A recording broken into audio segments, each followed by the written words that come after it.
Ladies and gentlemen, the bourbon is warm, the sports are piping hot, and Single Barrel Sports is back with episode 25. My name is Scott, My name is Deeb. and we got a heck of a show tonight.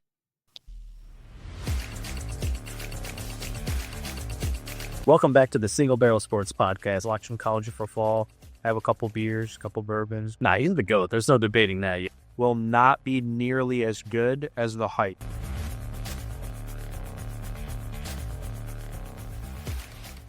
Yo. Welcome back. Single Barrel Sports here with episode number 25. 25, man. That's a quarter of the way to 100. Let's think about that for a second. We're a quarter of the way to the 100. This is Deeb and Scott. We're back for another jam-packed episode full of a lot of sports, a little bourbon, and a lot of fun. But Scott, we got to first catch up. What's going on, man? Hey, man. Well, you know what? 25, worn by the great Mark McGwire. Had a big home run chase back in the late 90s. Good times to be a baseball fan, especially growing up in St. Louis. Life's good, dude. There's not been anything crazy going on in my life, but kind of just enjoyed Memorial Day weekend. And I'll be honest, I didn't even realize it was Memorial Day was coming up until like Thursday of last week. And I was like, oh, we have like a 3-day weekend. I completely forgot about it. And so it was kind of nice just to have that extra day. We just took it easy. Had a lot of time outside. We set up like a little kid pool and had Parker outside in the pool and took lots of walks and played board games and nothing crazy. We went and saw the new Stitch movie, which was cute. It was a good movie for big Disney household, but nothing too crazy to catch up on here, man. I know you had a much more eventful weekend. Why don't you tell me about what was going on with you guys? Well, first of all, is the Stitch movie like, is it animated? I feel like I saw like a trailer or something for it. Is it? It's not like the old school one, right? It's more like realistic. It's live action, yeah. So it's like real. It's not animated. It's like real people playing the characters. And then obviously Stitch, he's like an alien. He's like, I don't know. In the movie they call him a dog a lot, but he's like a little plushy type looking thing. Yeah. So what did you think of the movie? I don't know if you've seen the original one, but how did it compare? Yeah, I told Raven this on the way out. I saw the original one time. I watched it with her, and it's been a while. And so I don't fully, it was like out of all the Disney movies, it was one I didn't fully like really remember a lot of details from. Yeah. And so it was tough for me to make a direct comparison, but I think overall the storyline was pretty much the same. I think there were some variations, like there were some characters that were either different or missing. I don't know the specifics that well about minor parts of the plot, but overall, the plot was relatively the same. And I thought they did a really good job with the casting. Like the main character, Lilo, is like a young child and actually was played by like a child. So that was pretty cool. I know a lot of times it's like they cast somebody older and then act like they're younger. And so, yeah, I don't know. I thought it was well done. It was an enjoyable experience.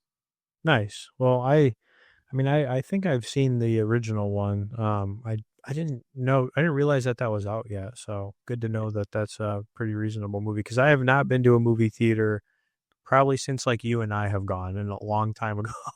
I won't say. Let me just tell you then, if you wanted to go see a movie, and I don't think it'll be in theaters for much longer, it's been out for a little while, but have you heard of the movie Sinners? Is it a scary movie? I think it's technically in the horror genre, but it's like the whole movie isn't horror. Apparently there's like phases of the movie, and I haven't seen it, but I've heard so many good things, and I know you kind of like scarier movies. Okay. Yeah. I feel like I saw like a trailer or like something, like maybe it was an advertisement for it on YouTube, maybe. I saw the first time I watched a trailer for it, I was like, I don't even know exactly what type of movie this is or like what to expect. Yeah. And anyone I've talked to has said it's like amazing. Like it's a fantastic movie. So if you wanted to go to the movie theater and you didn't want to see Stitch, I think Sinners would be my recommendation for you. It sounds like everyone's loving that movie. I want to see it, but it's not like a movie that Raven is really interested in. So just trying to find time where I can just kind of go by myself to watch it. Nice. Hell yeah. Yeah, I have not been to a theater in forever, so I feel like I got to go, It's like nostalgia to me. Like, I just feel like I think the last movie I saw was, I don't remember. Oh, you wouldn't have been with me. I'm pretty sure it was like It 2. Yeah, it's been a while, huh? Yeah. I think they're making a new It movie. They're making a HBO Max series. Oh, interesting. Okay. Yeah, so it's a prequel actually. It's like before the first movie, what happened like in 1960 something. Interesting. So, Okay. yeah. Well, it's glad to hear that you were able to do that and guys were able to hang out and spend some relaxing time, it sounds like. I know you sent me the video of Parker dunking the ball. So Yeah. thanks for sharing that because I was just like laughing when you sent it. I was like, hell yeah, he's going hard now. Oh yeah, he does it all the time. Like anytime we're in that area, he'll play with toys and then he'll like randomly just grab a basketball and go dunk it real quick. I know, I think Kristen saw it too, and she was just like, she's like, well, he'll be dunking on Scott soon. Yeah, seriously. Kidding. Hell yeah. Yeah, no, I had a pretty good weekend. So as I think we mentioned last week, we went out to the Lake Michigan for just a weekend celebrating my cousin Eli. So he's getting married in a few weeks, which is kind of crazy to think, and that it's almost here. But yeah, we were able to do some cool stuff. We actually played golf. So played golf on Friday. The weather was actually kind of crappy. It was like 55, no sun, all wind. So Jeez. It looked cold. I saw like a Snapchat video or something. I was like, they look like they're a little chilly. yeah, so that was kind of like, I don't know, it was okay, but we actually, a few of us randomly signed up to go golf Saturday morning at 8:30 a.m. for, don't ask me why, after a weekend of drinking and, fun. But that was actually really good. I'm glad we did it because the weather was beautiful and the course was nice. So we got to play a little bit more. And then we did a party bus on Saturday night, so that was also a lot of fun. As you've been on a few of the party buses that we've been on in the day, so a lot of fun there. Hell yeah. Yeah, that sounds awesome. I know with that crowd, it was a good time. I know I always have fun hanging out with you guys.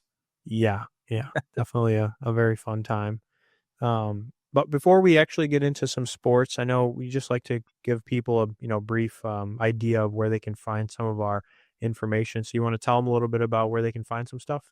Yeah, I will. And this is the 25th episode, so I will make this spiel a little bit shorter, but we are on all of the major social media platforms with some variation of the name Single Barrel Sports. And if you want to find us and you can't find us, we have a website that you can go to, singlebarrelsports.com, and it will give you direct links to all of our social media, including where we post these full length episodes on Spotify and on YouTube. But we do a lot of short form and engaging different posts on all the social media throughout the week. So if you haven't checked them out yet, definitely check that out and drop us a follow, please. We would love to interact with you on there. Hell yeah. All right. Well, let's get into some sports. Let's start out with a segment that I think has been long standing now and was from one of our listeners, but our sports term of the week. So what do we got this week? Yeah, sports term of the week. It has become a kind of a staple of the podcast. And this week we're going to talk about the term load management. And, it has nothing to do with like carrying heavy weights or anything like that. But it's actually it's a term that has historically been used probably the most in the NBA, and it's kind of been criticized a lot. But it's starting to be kind of creeping into other sports as well. And basically, what it is whenever a team decides to kind of rest some of their star players during the season. So they're not really injured, but maybe they have back to back days where they play, or some other circumstances. Maybe they played a bunch of games in a row recently or had a lot of minutes where they decide, tonight you're not playing. We're going to bench you. And basically, it's a frustrating thing for the fans, right? Because you pay all this money to go see a game. Imagine the NBA, like you saved up for all this time and you're sitting courtside. Somehow you were able to sit courtside at a game and you look over at the bench and like your favorite player is just sitting there in street clothes. They're not suited up, they're just chilling in one of those fold out chairs. Yeah. And it's a thing that really does bum out the fans because you don't know when you buy the tickets, if someone's going to be on load management. But it's a way for them to try and help rest them to avoid injury in these longer seasons. And so it's very controversial. Teams basically are willing to take even to take a loss one night to make sure their team stays healthy for moving forward. Yeah. But the fans are the ones who ultimately miss out. So, Steve, I'm actually curious, what are your thoughts on load management from an overall perspective? Like, it is a controversial thing. So how do you feel about it? I know we talked a little bit about this. I think it may have been with the LeBron story when he was either doing this or, yeah, something like that. But I there's two sides to it. I think that, I mean, if you're getting paid millions of dollars to play sports, obviously I know that that's not easy to do, but you're also getting paid millions of dollars to play sports. So Hmm. on one hand, I think you should be there for the fans, for everybody that paid, money, who buys your jerseys, who watches on TV, all the fans. I think that you should be there if you're healthy. If you're healthy and you're able. If you're actually have an injury, I totally get it. Like, obviously you don't want to be out for longer than you're supposed to be. So I think that that's kind of my general philosophy on the topic, but I also understand that seasons are very long. So I'm kind of devil's advocate. Like, I can kind of understand it in a way, but if it wasn't for them making so much money, I'd probably have a little more sympathy. Yeah. But I do think that, you should probably play if you're healthy. It's an interesting thing to think about here because if you really boil this down, this is their career, this is their job. I mean, we all think of sports as recreation and competition and fun, but this is the way that they make a living. And if you really boil that down and dilute it to everyday normal citizens who also have full-time jobs and are making a living, like if one week I pull 60 hours, for example, instead of 40, that doesn't mean that the next week, like my boss is going to be like, you know what, here's some paid time off. Why don't we just do some load management here? Yeah. I'm going to take my own PTO for that. Right. And so it's like, is PTO a thing that should be factored into sports? Maybe that's what it is. I mean, I don't know what their contracts look like, but it's a weird thing to think about that people who make way more money than I will ever see in my lifetime can just be like, man, I'm tired. I'm just not playing tonight. Like I could never show up on like a random Thursday and be like, you know what, boss, I'm tired. I'm taking the day. Go ahead and pay me anyway. Like, like unless I used vacation time for it. So can you imagine pro athletes putting in PTO just get denied? They'd be like, I'm actually going to take this day off in this game. They'd be like, no, you're not. Good luck. It's an interesting thing, man. I mean, from a general manager, from a head coach standpoint, like if someone is your best player and you absolutely need them later in the year to have any chance of success, I can understand it, right? But like, it just doesn't apply to regular career jobs. So I think that's the controversy. And then the fact that the only reason that you're able to make that much money is because of the fans. Yep. And then the fans could show up and that person's not even playing. And they had no heads up, right? Like they didn't know weeks in advance. They didn't put in, their vacation before the schedule comes out, like a normal job. So I think it's a disservice to the fans, but it is a strategic move for the team. And obviously that's where the two heads meet and you have controversy. Yeah. But I mean, the other thing I want to also mention is they also get time off, right? So like in a normal job, you don't technically, I mean, yeah, you take PTO, but like when the off season happens, of course you're still doing things, but when you get multiple, months, weeks, whatever you want to call it off in most sports, baseball is probably the one that's, you get maybe not as much time because the season's so long, but I mean, you're getting, it's kind of like being a school teacher or going to school, like you get summers or whatever, a few months off. So yeah, that's a good point. Yeah. That should be their load management time. Yeah. It's like get some rest during the off season. Well, and also endurance should be like a thing that is rewarded, which I guess it probably is if you don't have to take those rest days as a player, your team is positioned to win more. But yeah, I don't know. It's just a weird thing. Play fewer minutes, but like sitting out entirely, like just sitting there in street clothes, crazy to me. Yeah, LeBron. LeBron does this. Yeah, I'm not. He does load management. I'm not going to knock that. Yeah, I'll show him load management. But all right, that was the sports term of the week. We have a quick weekly recap because we don't have too much going on, but we're really just focusing on playoffs again. That's kind of been the main feature and these are dwindling down too. So we're going to go over NBA playoffs. So we have conference finals right now in the Western Conference. The Oklahoma City Thunder are beating the Minnesota Timberwolves 3-1, which I'm kind of a little bit sad about because I know I kind of was riding on the Timberwolf, train there of them kind of upsetting and taking people down, but they seem to be struggling at the moment. And then In the Eastern Conference, we have a close matchup still between the Pacers and the Knicks. As of the recording tonight, it's 2-1, and I think they're actually playing as we record this. So we'll have to kind of check in maybe and see if we have a conclusion by the end of the recording or not. Yeah, and we might. They're just about to start the fourth quarter, and it's a high-scoring affair here, 99-91 with the Pacers on top. Nice. Let's kick it over to hockey here. At hockey, we've got the same thing. They kind of follow the same format and schedule here. In our Eastern Conference Finals here, we've got the Florida Panthers, who are leading the Carolina Hurricanes, who I've been riding heavy on. So once again, I got a team that I've been rooting for here that's not looking too hot here at the end. But the Panthers were up 3-0 in this series, and then Carolina did win yesterday to stay alive. One thing I said last week, though, Deeb, or whenever we talked about this last, was, I mentioned defense tends to win championships, and the Hurricanes' defense had been playing phenomenal. Well, in game 1 and 2, they gave up 5 goals each, and they gave up 6 in game 3, which is a lot in hockey. So the defense was not there, but when they won yesterday, when they won, they actually had a shutout, so their defense showed up for that game. Wow. So we'll see. It's very hard to come back from 3-0. They did take one step forward, but they've got a long way to go to win that series now.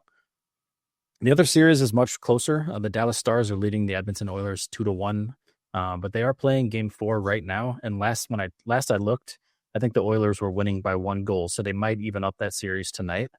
So by the time this podcast comes out, these numbers will be changed, but that's where we're at right now at the time of recording on Tuesday evening. And the Panthers won the Stanley Cup last year, right? They did, and they played against the Oilers. And so there's a chance we could see a repeat of the finals. Yeah, which is what I think when you asked me the question, that's what I thought was going to happen. Yeah. Yeah, it's a shit. I mean, you don't love to see that, right? Like I guess if you're a fan of the Panthers and the Oilers, you do love to see it, but yeah, it's a weird thing. It's way different. I think I read a stat the other day about the NBA where with the teams who are left, we're guaranteed to have a different champion, and it'll be like the 8th different champion in 8 years or something crazy like that. So yeah, it's a big difference when we look at the potential of having the exact same 2 teams in the finals in the NHL. Yeah, it doesn't happen very often in the NBA. I mean, maybe when the Lakers or some of the other teams were like repeat or Warriors, maybe you'd have a better chance, but it hasn't happened in a minute. Yeah. So yeah, we'll keep following that. I think probably by the time we have our next episode, we'll be talking about the finals, I would imagine. Yeah. Looking forward to that. And I think we're going to maybe give you our predictions later on in the episode. So if you're interested in hearing that, skip forward or listen through. Absolutely. But so go ahead. One thing we did a few weeks ago, and I think would be worth calling back tonight. We had a segment not too long ago where we just kind of recall just crazy, like hard to believe stats. Yeah. And so there's some stats that I think we're going to share again tonight here. I think this is a really fascinating segment to me. And I found the stats for today's episode. I think, last time it was kind of, you found some and I found some, but these are mind-blowing stats. I'm really curious just to kind of hear your initial reaction and then to talk about it a little bit. So I'm going to start with NFL here. And in the NFL, this is a career rushing yard stat. This is a true fact. Lamar Jackson has more career rushing yards than Bo Jackson does. What are your thoughts on that?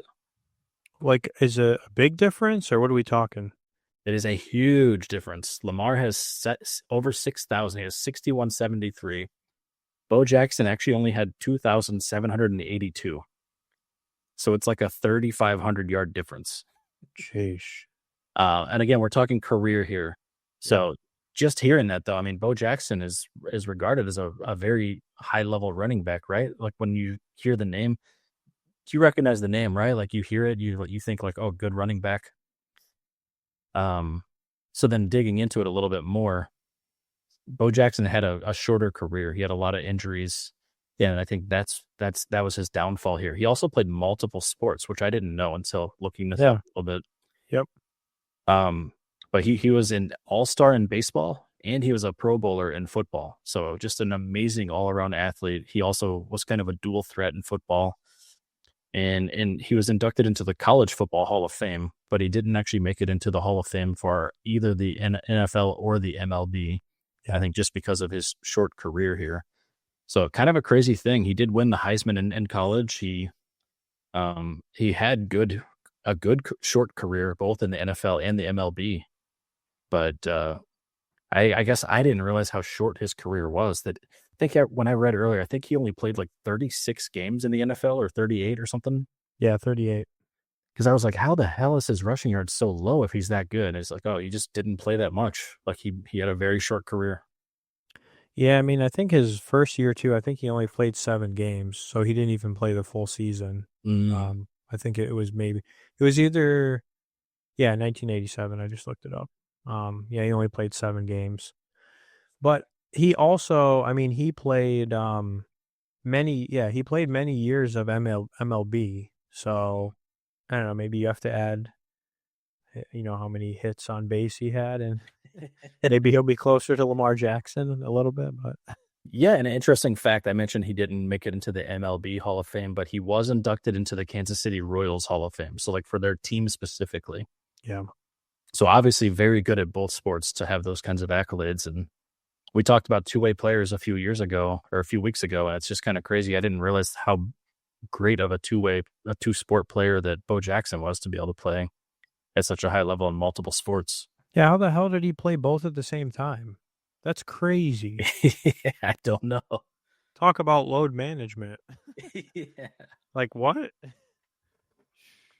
All right. I thought he played like, how Michael Jordan played one or the other. I thought that's what it was, but then I just heard you talk about it and I was like, wait a second, he played both at the same time? Yeah, from my understanding, he did. And it was just kind of a series of unfortunate injuries that kind of prevented him from continuing to have a longer career. Yeah. Which I can empathize with, but load management, like you said, I mean, if you're playing multiple professional sports, that will add up, I think, on your body. Yeah.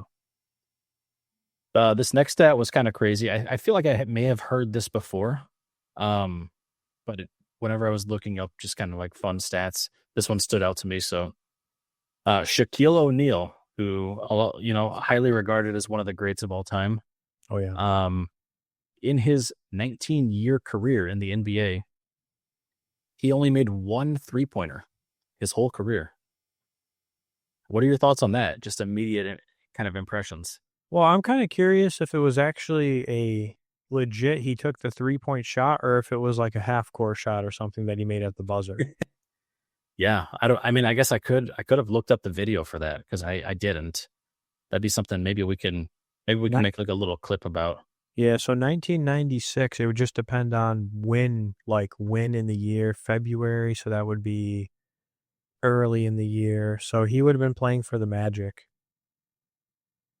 Because I was looking at like when he made the switch over to Los Angeles, and it was later that year.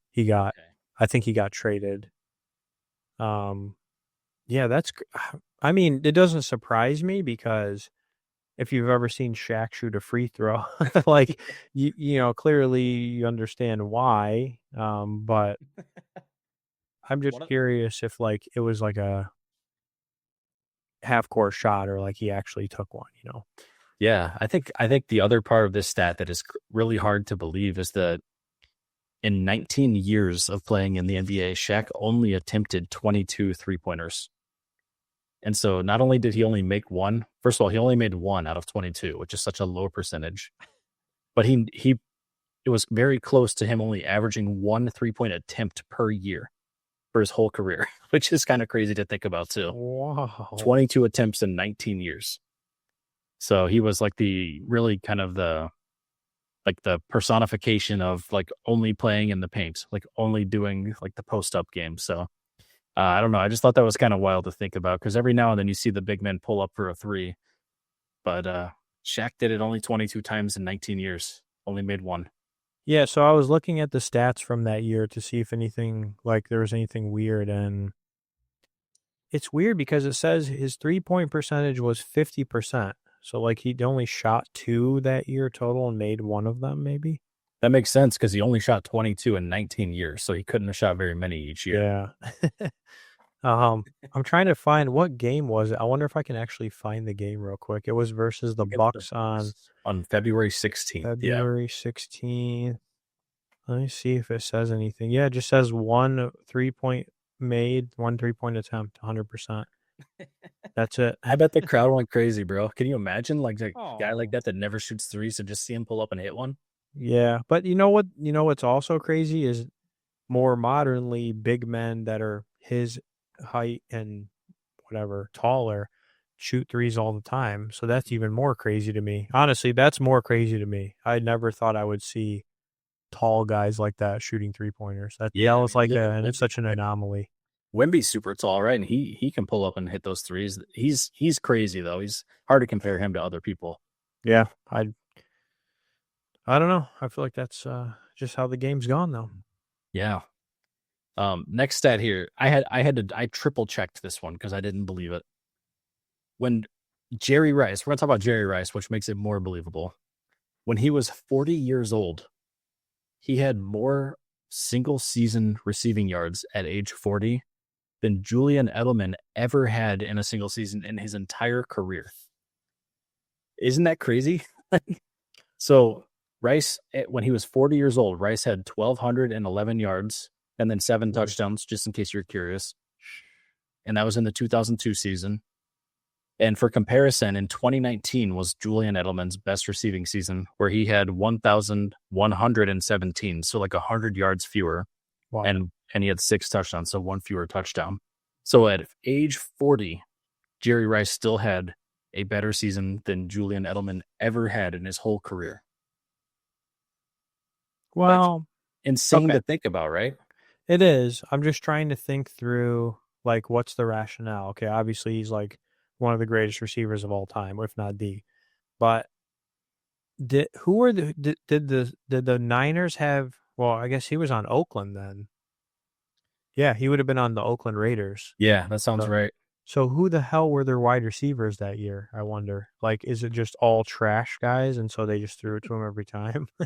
I don't know. Good question. You know, because like, I mean, I was looking at some of the stats. I mean, that's not obviously his best season, but it's definitely part of his top 10 best seasons out there. Like he had 1,200 yards in some of his prime years in the 90s. So he had a very good year that year. It is kind of crazy to think about. At age 40, man. I mean, how many people are still doing it at age 40, let alone to get 1,200 yards? I don't know. Yeah. It's just hard to fathom, in my opinion. Who else was on the teams with? I mean, like I said, the Patriots had good wide receivers, though. Like they had Gronk, they had Aaron Hernandez before he went to jail, and you know, they had, what's his name? They had, didn't they have Randy Moss at one point and Terrell Owens? They had Randy Moss at one point. They also had Wes Welker for a while. They had the TO for like a year or two. I'm looking up receivers for the Raiders that year. Yeah, it just got to be no one. There's no one. Tim Brown was one. And Jerry Porter. Not crazy good people, but yeah, he was their number one at 40, which is nuts. That is pretty crazy to think about. Yeah. I mean, that is for someone's entire career to not have surpassed that for a guy at 40 is crazy. Yeah. And I mean, Tim Brown was also a good player. He had a good career. Yeah, that's fair. But he was that was like the first season in like nearly 10 years that he didn't have 1,000-yard year. Gotcha. So is it because of Jerry Rice or is it because of age? You know, who knows? But yeah, either way, just like Edelman is a known receiver, especially after they got rid of Wes Welker. I feel like that's when Edelman became like the man there. So it's just crazy to think that at his best, he was still not even as good as Jerry Rice at age 40. Who was the Raiders quarterback that year? Was it who I think it was? I think it was Rich Gannon. Yeah. Yeah, I'm pretty sure. Dude, Rich Gannon was a beast. Seriously, that guy was an animal. Yeah, I mean, yeah. He was. Legit. I mean, listen, I'm not saying he's like a top 50. Well, maybe he's a top 50 quarterback. But Rich Gannon is he's legit, man. He was like, name any other Raiders quarterbacks that were good recently within the last 25 years. You're right. You're right about that. He didn't play for them his whole career. He started out at Minnesota, spent 1 year in Washington, and then Kansas City. But when he was at Oakland, I mean, he was throwing for the first year was 99. He threw for 3,840 yards. Mm-hmm. Every year he threw for almost 2002. He threw for 4,689 yards. Yeah. No, that's wild. That's a lot. Yeah. Dude. Just for comparison, because you were asking, I looked up the 2019 Patriots roster. Okay. Here's their wide receivers. You're not gonna believe this.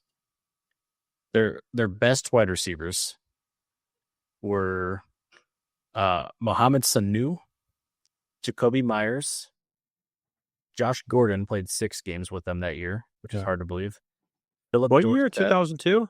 2019. Oh, 2019. My bad. And Antonio Brown was with them for 1 game. Yeah. So, yeah, not a lot of competition for Edelman. I mean, Josh Gordon was 6 games. Jacoby Myers was good, but it was his rookie year. Did they have Gronk? Gronk was not playing that year. I don't know if he was hurt or what, but their tight end that year was Ben Watson. And then they had Matt Lacoste for 11 games, if you remember him. Did he retire maybe that year? His first retirement? It must have been. Yeah. It must have been. But yeah, so that makes sense why that was Edelman's best season. Not a lot of competition, but yeah. Again, crazy to think that a 40-year-old Jerry Rice outperformed that. Yeah, that's fair. Okay, last one here. This is a baseball one. Nolan Ryan, really famous pitcher. I think there was a video game about him on like Super Nintendo. Yeah, I remember. Nolan Ryan has the record for the most no-hitters in a career. He's thrown 7 no-hitters, which is kind of crazy to think about because it's such a rare thing to have happen. So for him to have done it 7 times is kind of nuts. But on the flip side of that coin, he's had the most no-hitters. He also has walked more batters than any pitcher in MLB history. Wow. So it's like he wasn't giving up hits, but he was walking people like crazy. It's just something to think about. It's like the ultimate, like it's a paradox here of like you're unhittable, but you also have like a wild arm where you aren't hitting the strike zone every time. Yeah. So I was just like, damn, that's crazy. I would not think that the guy who is known for, not giving up hits would also be known for giving up so many walks. I wonder, like, is the next closest no-hitters even close? Is it like 6 or is it like 2? It's a good question. Let me see if I can find that real quick while we're just kind of talking here. I'm trying to guess of who would be. Like, who would be next in line? Randy Johnson? I don't know. He comes to mind. I feel like he was kind of a bruise. Kurt Sandy Koufax threw 4. So it was 3 fewer. Wow. Oh, get this. Cy Young threw 3. You know what Cy Young is? Yeah, he's named after the award. Yeah, the award is named after him. Yeah, that's what I'm going to say. The award is named after him. Yeah. So there's that. Oh, wow. I didn't know this. So this is just a random aside, but have you ever heard of the pitcher Jake Arrieta? I don't think so. Well, he's thrown 2 no-hitters, so he's on this list. And fun fact about Jake Arrieta, I played against him in high school football. Wow. He was a wide receiver, and he was very good at that sport too. Yes. Oh. They destroyed us. Well, makes sense now. Yeah, there's a ton of other pitchers on that list, but I just saw his name was like, oh, Jake Arrieta. Who do you play for? He played for a couple of teams. Oh, okay. Like I didn't know if he's still playing or not. No, I think he had a shorter career. Let me check that. I don't think he played for a long time, but he was like he was super polarizing. Like he was good and then he was bad and then he was good. Or the other way around. Maybe bad, good, bad. He thought of the time he played you and then he retired. So he played for 11 years. Longer than I thought, actually. He's on the Baltimore Orioles, Chicago Cubs, Philadelphia Phillies, and then 1 season with the San Diego Padres. Was he on the Cubs when they won the World Series? I think so, actually, yeah. Wow. Yeah. Because what season was that? Was that 2016? 16? Yeah, he was. Wow. He got a chip? Yep. World champs. And that's wild. He was 18-8 that year. He was a starting pitcher, went 18-8. There you go. Yeah. So yeah, there you go. Fun fact for the night: I played football against a World Series pitcher, a World Series winning pitcher. After 108 years of not winning. So, yeah, true. Wow, that's crazy. All right. Well, I think we're at the time for the halftime pour. Let's get it. Yeah. We didn't do this last week because of stick talk taking up quite a bit of time, but we were sipping still. But what do you want tonight, Deeb? Or do you want me to go first? I know you said you got something pretty good over there.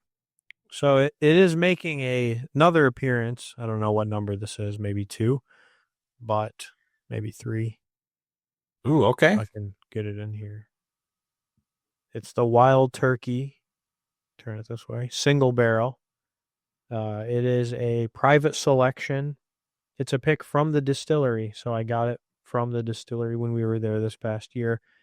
We tried this at the gift shop before our tour, and it was phenomenal. And then they had a bottle, of course, and I was like, definitely have to get it. So Hell yeah.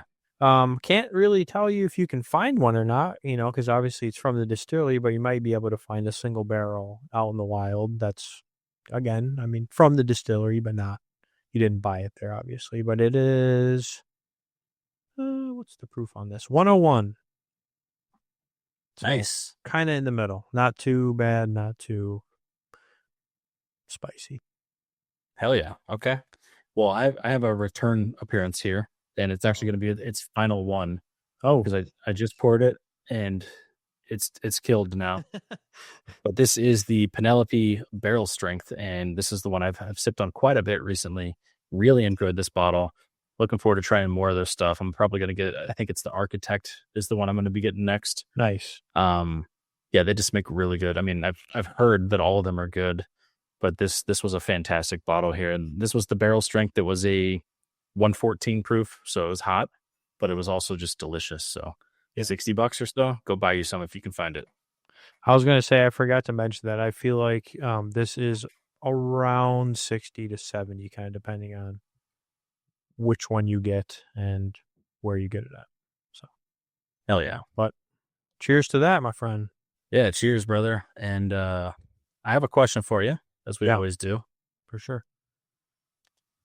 If every NBA team had to play 3-on-3 instead of 5-on-5, which team would dominate and which one do you think would fall apart? Ooh. 3-on-3. Who has like 3 crazy players? I mean, I feel like most teams, I'm not saying they would dominate, but most teams have 3 really good players, like generally speaking. So my prediction is that I think that the competition would honestly just get stiffer. Like it would just be more challenging for teams to stick out, if that makes sense. Like I don't know that there would necessarily be just one team that would be the Cavaliers from this past year, where they were kind of, or like the Thunder. I actually think the less players, the better competition, because I think each team is going to have 3 really great players that they're going to be able to put against each other. So kind of taking a curveball at you, but that's what I would think would happen with that. What do you think? Well, I think it's an interesting thing to think about. I think when you look at whole teams here, obviously, like I feel like the Lakers might benefit because they do have big star power. Like imagine like Luka Doncic, LeBron James, and like Reeves playing a game together, like just the 3 of them, where you don't need as much depth. But one of the teams, when I was going through this question, I was kind of thinking about is a team you heard a lot about in recent years, but not so much this year. So I'll just throw this team out there in a 3-on-3 competition. The Phoenix Suns, I think, have the formula to be a really dominant team. I don't know as much about like their defense, maybe, but imagine a team that's made up of Devin Booker, Kevin Durant, and Bradley Beal, and that's your team. Like that would be phenomenal. And then your bench player could be Grayson Allen. Like, are you kidding me? Like that sounds like an amazing team. Yeah. But I don't know. I think that the teams that struggle with depth would benefit from this the most. And so I'm probably going to say Lakers would be my biggest pick for that. And that might be some hometown bias, but I think they have a ton of star power. And it just seems like they don't have anybody coming off the bench to score a lot of points for him. You're not going to put Bronny on the 3? Absolutely not. Bronny could be on the 3 for the G League Lakers. Wow. Fun fact about the what's the team you just mentioned? The Arizona, the Phoenix. Oh, Phoenix Suns. Sorry. Yeah. Devin Booker went to school in the area in Michigan that I live in. I didn't know that. Yeah. I actually, before he got drafted to the NBA, I saw him at a nightclub one time. Wait, was I with you? Maybe. So I remember we saw somebody. I just at the time didn't know who. No, I think we saw the Michigan player. You're right. Yeah, it was Jordan Poole. That's right. Yep. He played for Michigan, then he got drafted to the Warriors, and we saw him. I think we high-fived him. We did high-five him, and I remember you were like, yeah, that guy's not 21. Yeah, he wasn't. He definitely wasn't. It was like, oh, interesting. That's hilarious. Yeah. So. Hell yeah. But I think we're going to bring back the good old, well, now it's just, I think, a regular segment, tier lists. Yeah, we got a fun one tonight here. We haven't talked really about the NFL other than some records tonight. So we're gonna dive into the NFL a little bit here and do a tier list here. And Dave, our tier list tonight is going to be power rankings, all 32 teams. Ooh. So instead of having letters like S, A, B, C, D, F, we have 1 through 5, 6 through 10. Basically, we're going to put five-ish in each of these rows. Be 1 through 5, 6 through 10, 11 through 15, 16 through 20. You can see the rest on the screen. Can you see the screen okay? I have a different view up right now. I can. There's just a nice Sargento American natural cheese. Yeah, well, we are not sponsored by them, so we're not, and maybe they can pay us. But I'll let you go first. So just like always, we can move these things around as much as we want to. But I think what we'll do tonight, like we've done historically, is we'll alternate with our placements here. So where would you place the Los Angeles Rams on this list? The world is your oyster. So just to make sure we're on the same page, we are ranking these teams for next year, right? What like our prediction is for power rankings of is it just the beginning of the year or how we think they'll fare at the end of the year? I mean, it's kind of the same thing, right? Like let's just look at this whole next season and how would you rank all these teams? Okay, that's fair. So I have to pick are we going to go from the top or from the bottom? I'm going to start with the LA Rams and go left to right, top to bottom. Okay, from how they're listed. Yep. And does this make it easier to see? Yeah, it does. I like that. Okay, so LA Rams, I mean, they, as we talked about, they were probably a few plays to one game away from potentially going pretty deep in the playoffs. They have potential. I mean, the question is Matt Stafford, where is he at? Is he still going to be playing similar to what he did last year? I think they had an okay draft. I don't know if they had the best draft, but I think they kind of had an okay draft. So I'm going to put them in the 11 to 15. Okay. I would probably put them there too. Yeah, I'm okay with that. Cleveland Browns. Oh, what a mess of a team. Here's the thing. Your boy Shedeur. I think they had a decent draft this year. I will give them that. Gosh, I don't know that they're the worst team in the league, but they're not the best. They're not even close to in the middle, in my opinion. So I'm trying to think of teams I would put below them. I think for right now, I might keep them at the front of this bottom row. They might bump up a row, in my opinion. But just looking at all these teams, it's hard to imagine that I would put 6 teams below them. I don't know. What do you think about that? Number one, did you say that they had a decent draft?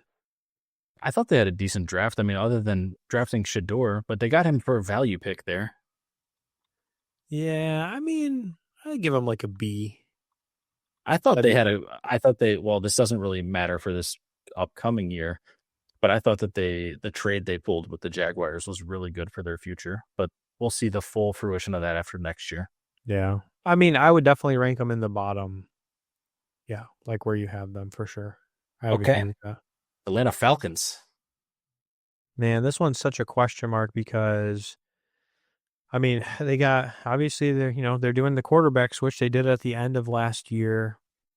They have a new coach, right? They switched coaches, if I'm not mistaken. They have an elite running back. They did. The running back is good, but the quarterback's kind of, okay. I mean, we'll see. Like, he could be really good, but they didn't. I don't know. I mean, it's still kind of, honestly, for me, it's still kind of a question mark. I'd put them in the middle, like the 16 to 20 Okay. I like that. for now. I'm going to say LA Chargers. They've got more of a stable running game this year. I think last year they just had a lot of running back injuries and issues. And I think Jim Harbaugh has proven that he's a coach who kind of he thrives through the run. He set up the pass. He did that in San Francisco. He did that at Michigan. So I'm actually going to put the Chargers for now. I'm going to put them in this row here. I think that they're a playoff team, I think. Yeah. I like them there or one above. I could kind of go either one. Right. You like them ahead of the Rams? I like them either way. Like, let's do it. I'm with it. Yeah. Speaking of the Niners, what do you got for them? Oh, they had a disappointing year. They struggled last year, but I know that they also had a lot of injuries. I know CMC was injured for most of the year, so the big question mark of, his health, because I know they really rely on him. They traded away Debo, so, I mean, not that he was really playing that well, but, just kind of some interesting things going on there. I mean, some of this honestly just really depends on the health of their team, but I want to put them like ahead of the Falcons, maybe. I mean, I could even see them in that 11 to 15, but it all kind of depends on, is CMC healthy and can he be the player he was, a couple of years ago or whatever it was when he played really well. I'm with that. I think it's a good spot for them. And the problem with the 49ers is they, for the last several years, have had tons of talent, but lots of injuries too. Yeah. And so it's like, oops, what the hell just happened? What? Hold on. Can you still see the screen? Yeah, I can still see everything. Hold on a second. Oh, it disappeared for a second. I'll get it back. Okay. I'm good. Something just happened with the computer here, but we're almost back. Okay. There we are. Yeah, I mean, they've lived and died by the injury, right? And if they have injuries, they're no good. Yeah. So, yep. I like them where they're at here. Carolina Panthers, man, what a horrible team last year. Benched Bryce Young, brought him back, then he played better. With that being said, I'm gonna still put them, I think, after the Browns. I don't think they've crossed that hump yet. I think they're still gonna struggle this year. I don't know. What are your thoughts on that?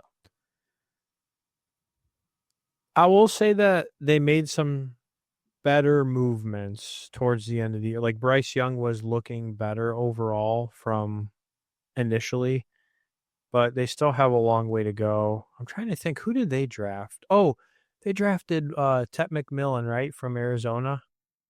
Oh yeah, they were the ones that got him. Yeah, so I think that will definitely help as long as Bryce Young plays reasonable or plays better. Mm-hmm. I don't know. I could see them in one spot ahead or one row ahead, like the 21 to 25. I feel like they'll make some improvements this year. I think they could be a little better, but when I look at this list, like, I can only put them above so many teams. You know what I mean? Yeah. And I don't know who's, like, the Raiders and the Saints are kind of garbage. Yeah. The Giants, I think, could be better this year. Like, it's hard to say. Like, I don't know that I would put that many teams below them. Yeah. And I think when you're looking at potential, I think the Browns might have a little bit more potential, but it's not by much. I could easily see them being better than the Browns. So, yeah, I don't know. It's tough. That's fair. You can leave them there. Maybe you'll get cooked. I could get cooked. Hey, cook me if you disagree. I want to hear people's opinions. Who do you got for the Seahawks? They had a lot of change this year. Yeah, I was going to say this one's going to be interesting because, I mean, new quarterback Sam Darnold. Sam Darnold's either going to be really good and work out, or he's going to be trash. I don't see it in the middle. I mean, that's kind of how his career has been. I'm trying to think. Was there anyone super notable in the draft that they picked up? I feel like they had a reasonable draft, if I recall. But I'm trying to think if there's anyone like that will make an immediate impact on their team right away. Yeah. They were 10-7 last year. It's not like they were bad, generally speaking. But it's like it kind of hinges on Sam Darnold, in my opinion. Yeah, and they don't have DK Metcalf or Tyler Lockett anymore, but they do have JSN, who kind of rose to stardom last year. So yeah. Well, they also they have him, and then they picked up what's his name? Didn't they pick up another good wide receiver in the draft? Yeah, they got Cooper Kupp. That's right. Not in the draft. They picked up Cooper Kupp in free agency. Yeah, that's what it was. I was like, I swear they picked up another wide receiver. So I think it all hinges on Sam Darnold. If he plays well, I'd put him in 11 to 15. If he plays not well, I'd probably put him in 21 to 25 because they could go downhill. Okay, well, let's put him in 11 to 15, and we're at here. Behind LA. Okay. Yeah, I feel like that's fair. Well, they picked up Jalen Milroe. That's who I was thinking of. Yeah. Yep. So kind of random, but develop him behind Darnold, which makes sense, honestly. Yeah. Yep. If you've watched this podcast at all, when we've talked about NFL, then there's no question where I'm going to put the Bills. And so enough said, they're going to be up there right at the top. And fight me if you disagree. I mean, I don't see why they would be any lower at the moment, unless Josh Allen gets hurt or something weird. Yeah. What about Green Bay Packers? Where do you got them? I mean, they went 11-6. They went in the playoffs. I can't really dog on them. I feel like, they have a good young quarterback. They had a reasonable draft. Oh man, 6-10. Yeah, I agree with that. I mean, they're a top 10 team. They've been showing out. I can't really diss on them that much, even though I know some people don't like them. I would agree. I'm good with that. Man, the Saints is a tough one. Yeah.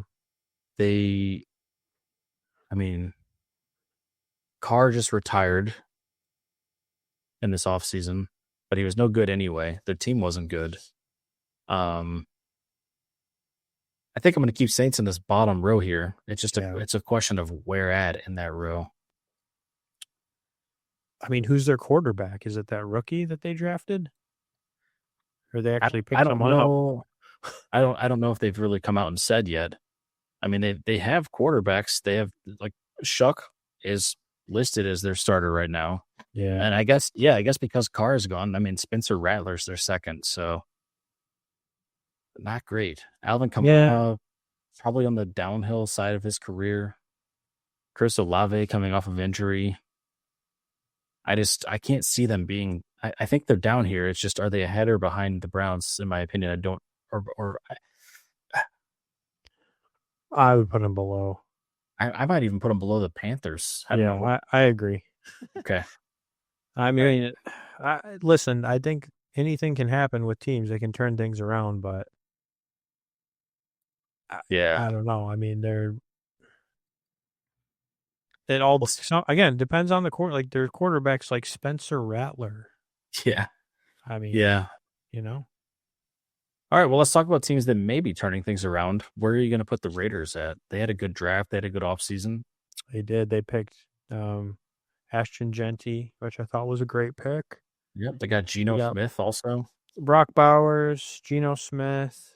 Jacoby Myers, who was consistently an underrated receiver, in my opinion. Yeah. I mean, they still have a lot to prove, so I'm going to put them in the 16 to 20. I'll probably put them between San Francisco and Atlanta. Okay. I think maybe they'll have a better season than Atlanta, hopefully. Okay. I probably would have put them after, but I like that row for them. Yeah. Dallas Cowboys, speaking of teams that have something to prove. Oh, my gosh, dude. Yeah. I mean, they have all the talents in the world. They just added George Pickens. They should be a good team. I'm probably going to put them. I think I'm going to put them ahead of the Rams. Wow. I'm going to put them. I'm going to put them ahead of the Rams. I'm going to do it. I'm the biggest doubter of the Cowboys, but I feel like this year could be the year that they finally have a good season again. I'll believe it when I see it. You seem, you don't seem to agree. What are your thoughts? Where would you put them? I mean, I don't think they're like, it's not even that they're a bad team. They just like, they never go anywhere, like it's not like they're like it's not like they ever win like one game. They're always mediocre. But from like a record perspective, I have them in the top half of the league. Oh, they went, what, 7-10 last year? Yeah, but that was without Dak Prescott and Yeah, also didn't really have CeeDee Lamb for some of those games either. Yeah, I mean, CeeDee Lamb is really good. I mean, didn't they get George Pickens too? Yeah, so I think that makes Lamb have less pressure on himself too. But who's their running back? Is it that Vaughn guy or? No, what the hell's their name? Hold on. Oh, they drafted that blue guy from Texas. They have him. They have Javonte Williams. Yeah. Who I think he played for the Broncos last year, right? Yeah, he's okay. Yeah, it's interesting. I mean, They don't really have a great running back, I'll be honest. No, and they have Miles Sanders also, but he's more of like a third down back in my opinion. That's why I think, I mean, unless like if Dak stays healthy, I mean, yeah, they have good wide receivers, but if they can't run the ball. They also had a Joel Milton, who was that Patriots rookie last year who had that one really good game. Yeah.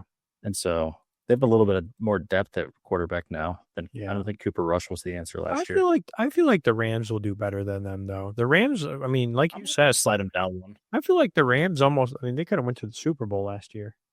Yeah. I also don't know if they'll be as good this year. So that's fair. All right, well, let's just leave them there for now, and then you get the fully rebuilt Bears here. Would that finally have the trenches covered? So where are they going to go? I'm thinking if I want to get shit on or not by people. I mean, my heart tells me that they're in the 26-32, but logic tells me they should be in the 16-20. Okay, where would you put them there? Probably above the Falcons. Damn, all this Falcon slander here. I mean, the Falcons aren't that good. I don't know. They haven't been that good. Yeah, I think they had moments where they looked good, and they have a really young team. But I would agree. I mean, they're in kind of a prove-it stage right now. Yeah, I mean, they were 8-9, like their average. The Bears were 5-12, so they have a good amount of room to to work to get to that spot even. Yeah. I think the Colts are in a prove-it stage right now. I don't really believe in them. They don't even know who their starting quarterback is. Yeah. They might have some locker room issues because Richardson and Daniel Jones are going to be kind of competing.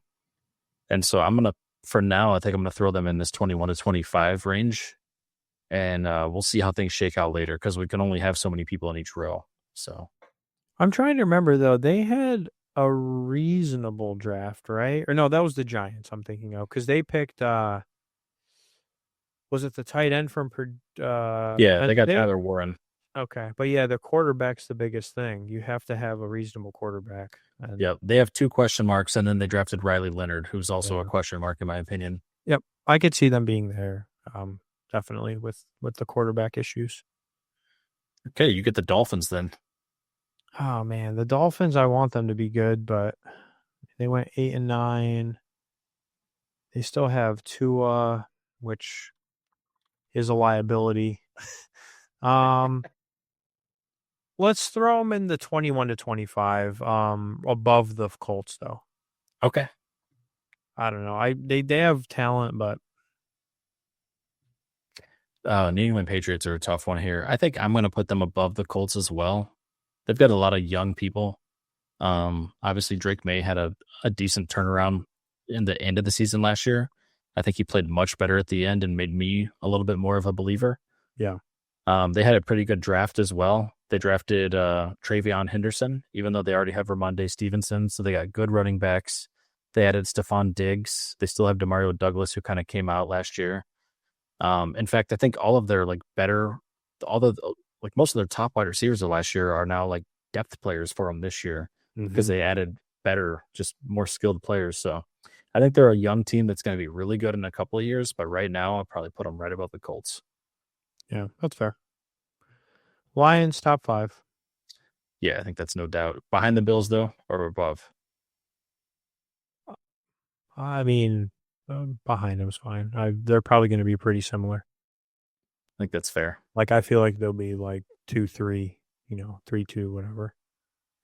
All right, so this is where it gets really tough here, right? Because the Bengals on paper are such a good team, but last year they didn't even make the playoffs, and Yeah. they kept their offensive players, but like They did them really half their money. defense much. Yeah, Hendrickson was wanting to leave to get more money. He was mad they paid so much money for Burrow, Chase, and Higgins. And so it's like if you lose your best defensive player, he led the league in sacks. If you lose him, or even if he's just disgruntled, how are you going to have a better year with the same offense? I think I'm going to put them. I'm going to take a chance on them. I'm going to put them above the Seahawks, I think. Okay. I think they should be a top 10 team, but they proved last year that they're not. Yeah. So that's fair. I mean, I could see it going north or south either way. Yeah. Like, I could see it either. Like, their defense could be shit, and then they don't win games, or their defense could play reasonable and their offense does well like last year. I think they're one of the most polarizing teams on this board, in my opinion. Yeah, for sure. All right, Titans. Ooh, wow. They've got a lot of work to do. I mean, they have a new fancy quarterback, but I got to put them in the, honestly, probably 21 to 25 or even the 26 to 32. Which one do you think? I feel like I could put them in either. I'd put them at the bottom personally. Yeah, I'm going to put them above the Browns. Okay. Because I think they had a good draft. I think that if Cam Ward works out, they'll play reasonable. Yeah, I mean they added Tyler Lockett. They still have Calvin Ridley and Treylon Burks, although Burks has been a bit of a disappointment. Yeah. They got the 1-2 punch on running back with Tony Pollard and Tyjae Spears, who are both pretty good. But yeah, I mean, Cam Ward is going to have to show out. Otherwise, this team is still going to suck. A lot of pressure. Yep. And Will Levis is going to have to stop doing mayonnaise commercials. Wow. The Eagles, are champions. Mm-hmm. They got to be in the top 5, I think, especially because the tush push didn't get banned.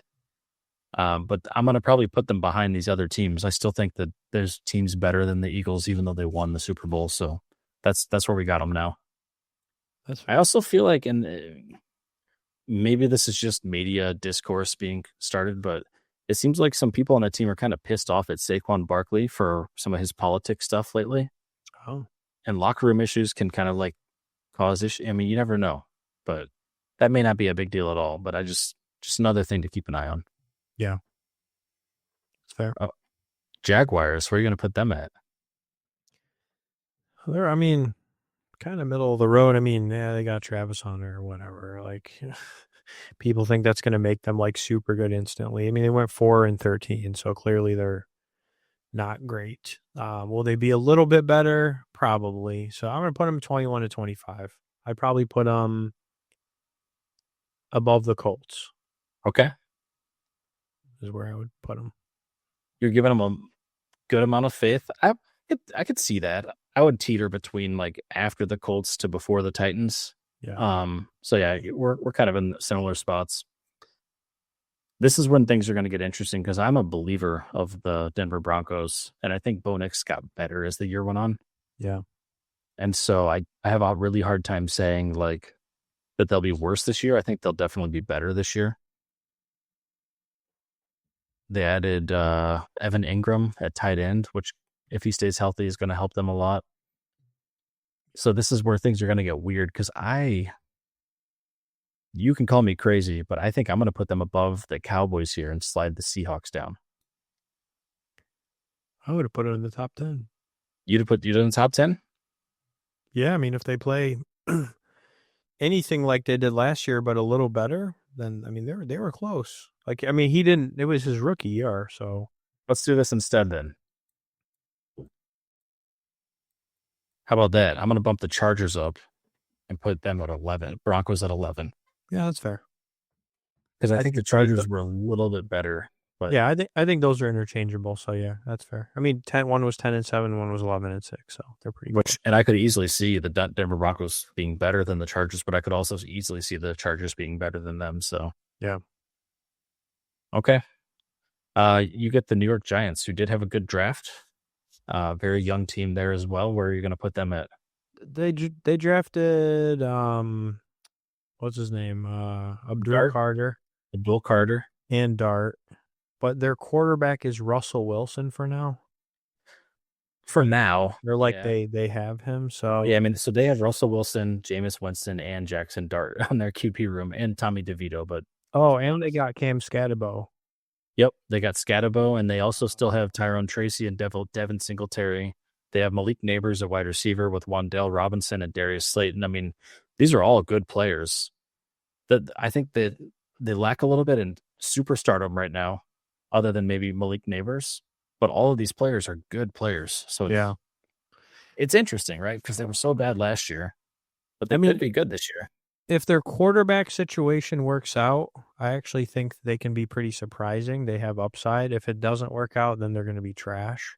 Mm-hmm. I'm going to be optimistic, and I'm going to say, let's put them in between the Bears and Raiders. Oh, okay. That's a shot there. I like their draft, man. I had a good draft. I think they had a quality draft. And again, I feel like being optimistic would have been putting them above like the Dolphins. We're going to be super optimistic for the. Fair enough. I can't wait to see who we end up putting down in the last row. There's some teams on here though that still could be. Oh, I see 2 teams that are going to be. Yeah, I already see 2 teams that I think could go down there. Big question mark with the Minnesota Vikings, and the question mark is, can JJ McCarthy come out and ball right away? Because no one thought Sam Darnold was going to do good. In fact, people thought that JJ was potentially going to start over Darnold last year until the injury. And then they had a huge season where they won 14 games. I have a hard time putting them outside of the top 10 after a 14-win season. So I think I'm going to put them there. Yeah. I'm going to put them ahead of the Chargers, I think, but not ahead of the Packers. They had a better season than the Packers last year, but I think JJ's got to prove to me that he's better this year. It's fair. You good with that? Yeah. I could see them there or the row below, depending on the quarterback play. Yeah. I mean, that's the big question mark, right? Cardinals.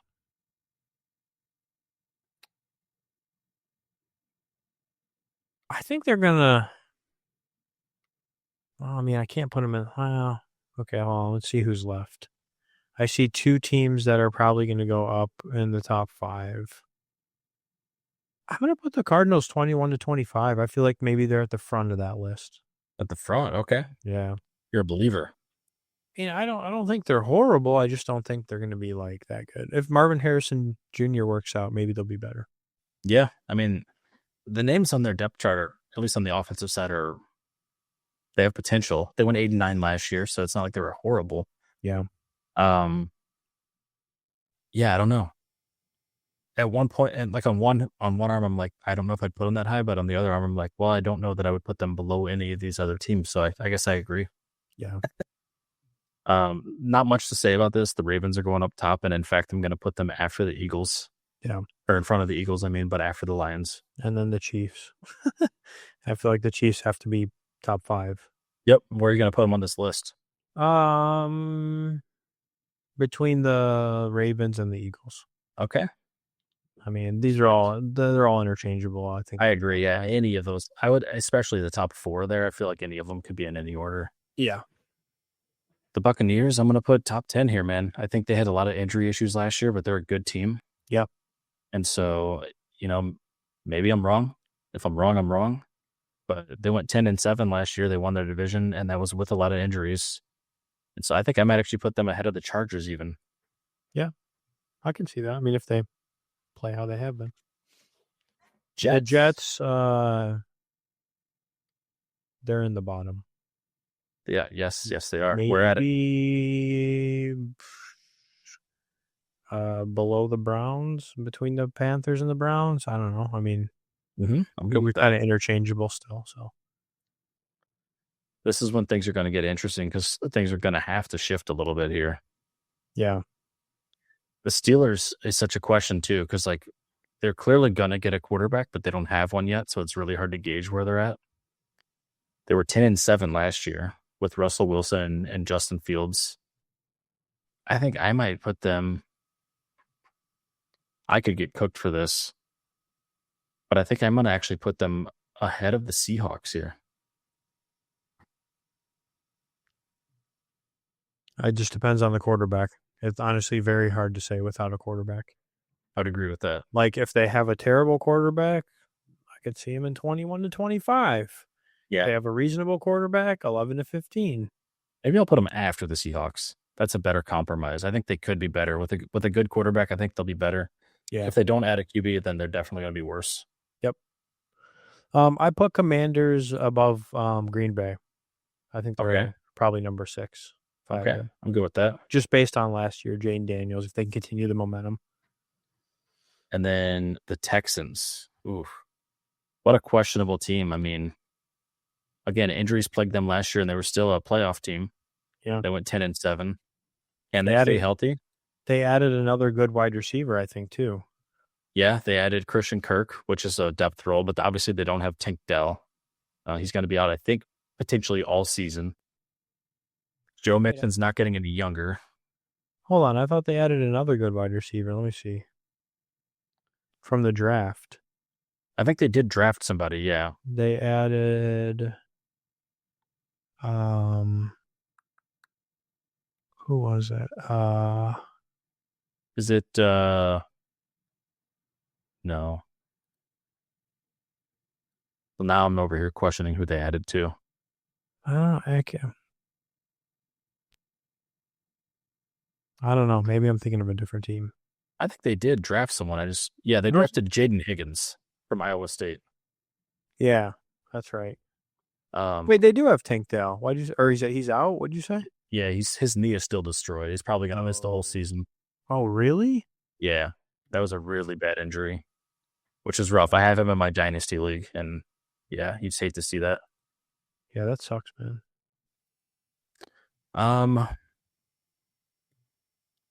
It's tough because they did have a good year last year. Their team's not much different this year. I'd probably put them above.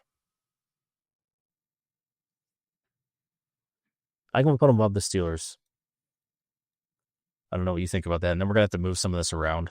Yeah, I mean, their defense plays well. I think they can get there. Their offense is pretty good.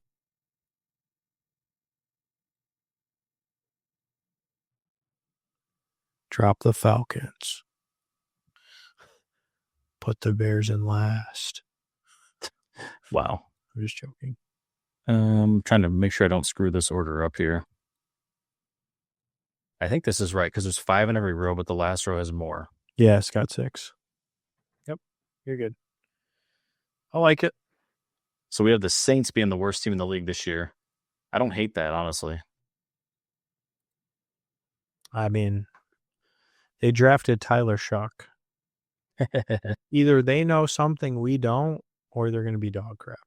Yeah. Yeah, I mean, and then Carr retiring. Yeah.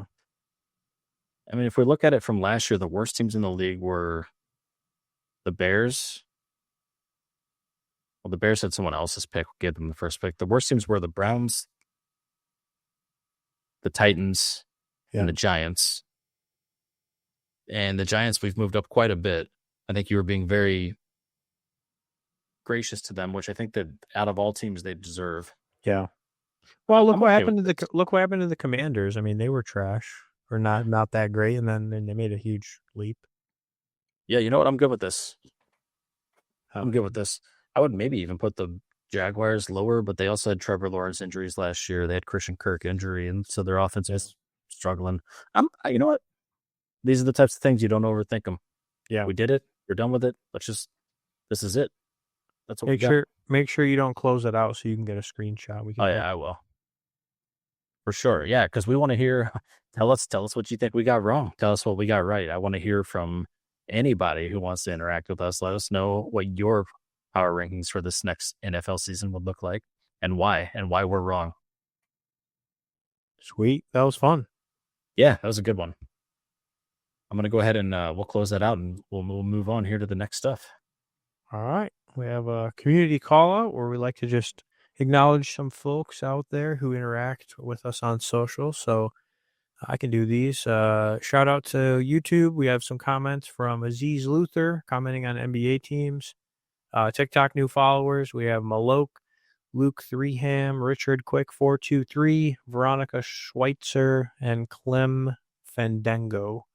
And then IG followers, Noel Sports, Sports Shot Pod, Ballers Digital Network is the next one. Thank you all for the comments and follows. We appreciate you, and thank you for following along with us on the journey.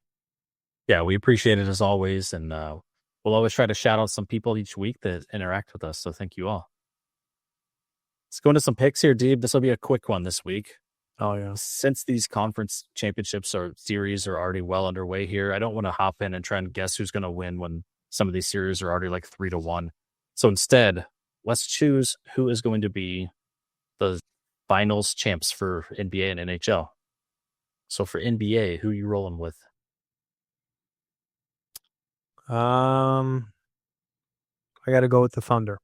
I knew you would say that, and that's okay. They're a good team and likely going to be in the finals, so that's a good start. I'm going to rock with my Pacers, man. I've been big on them. I've been talking highly about them, so we're going to keep it going with them. I can see that. And for the NHL finals, who do you got there? I know the Panthers won last year, so I know repeats maybe not so easy. So I'm going to say the Oilers are going to be this year's champs. Okay. I'm going to say the same. And actually, I do want to apologize. I was wrong earlier when I recapped the Western Conference Finals. It was the Oilers who were winning 2-1 and not the Stars. I think I said that wrong. And the Oilers just won tonight. So now they're up 3-1. Pacers all won tonight, so they're up 3-1 for those two games that we were following along with. So lock it in. Yeah, we very well could be talking about finals series next week because it looks like some of these Eastern or these conference championships are going to end a little early without going to 7 games, which is interesting. Yeah, because you'd think they'd be better games, but they've kind of been like blowouts all playoffs for some reason. It really has. Yeah, it really has. So, all right, you ready for the 2-minute warning? Oh yeah, let's do it. All right. So this is just a quick back and forth rapid fire. So I think what we'll do, Scott, is maybe I can ask the first question this time. Yeah, that's totally fine. And I believe that I got the timer up and ready to go. So whenever you're ready. All right, here we go.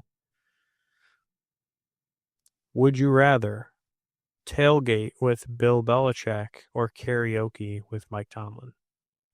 Oh man, both of these sound amazing. Two greats. I think tailgating with Bill Belichick just for the awkwardness and the humor, because I do think it would be funny, and it's also something I could theoretically do because he now coaches at the school that I teach at. Wow. Would you rather be in a fantasy football league with Patrick Mahomes or have Tom Brady manage your Tinder profile? Wow. Well, if I had a Tinder profile, I definitely want Tom Brady to be managing that. Valid. Would you rather do an ice bath interview with Marshawn Lynch or explain the rules of cricket to Bill Belichick? Oh, Bill's come up a couple of times tonight. I think the ice bath interview with Marshawn would be very entertaining. That dude is one of a kind, so I'm going to go with that one. Hell yeah.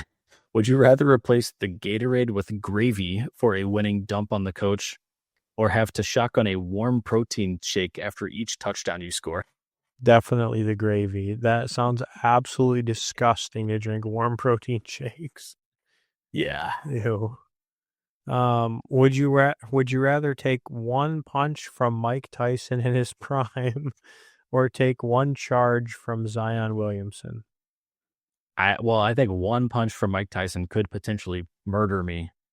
I'm not excited about it, but I think I would take the charge from Zion in this case. That's fair.